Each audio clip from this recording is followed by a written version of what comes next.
We're living in a culture of fear, and as a result, freedom of speech is under threat. When people feel afraid to say what's on their mind, no matter how decently they put their positions, there's a problem. When people think questioning is violence, there's a problem. Because as soon as we say something is hatred, we stop listening. It's a tool to direct the conversation where we want it to go, where we are comfortable with. We need to be able to discern between things that we find uncomfortable and things that are hateful. And we can only do that with some intellectual humility, with actually engaging with ideas and trying to see where people are coming from. So within political discourse, there's a lot of one-upmanship. People don't want to be honest, people want to be right. And this really obstructs anything constructive happening within discussion. We are now living for our online avatars and our brands more than we are caring about human beings. We see people first through like a brand image more than we see them for the complexity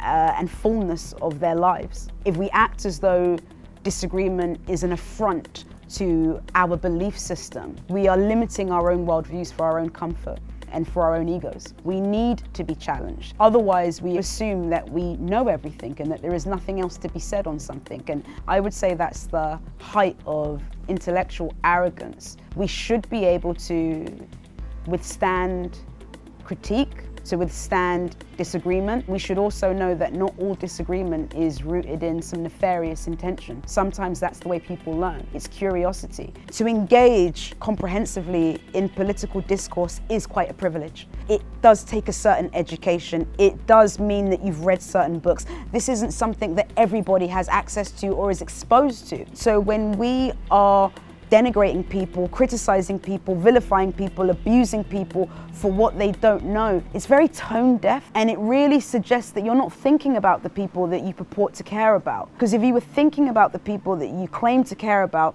you would know that everyone is at different stages of consciousness, of political consciousness. And to vilify those people before they've even had a chance to start is disheartening, creates resentment, and ultimately can create people being attracted towards more nefarious movements.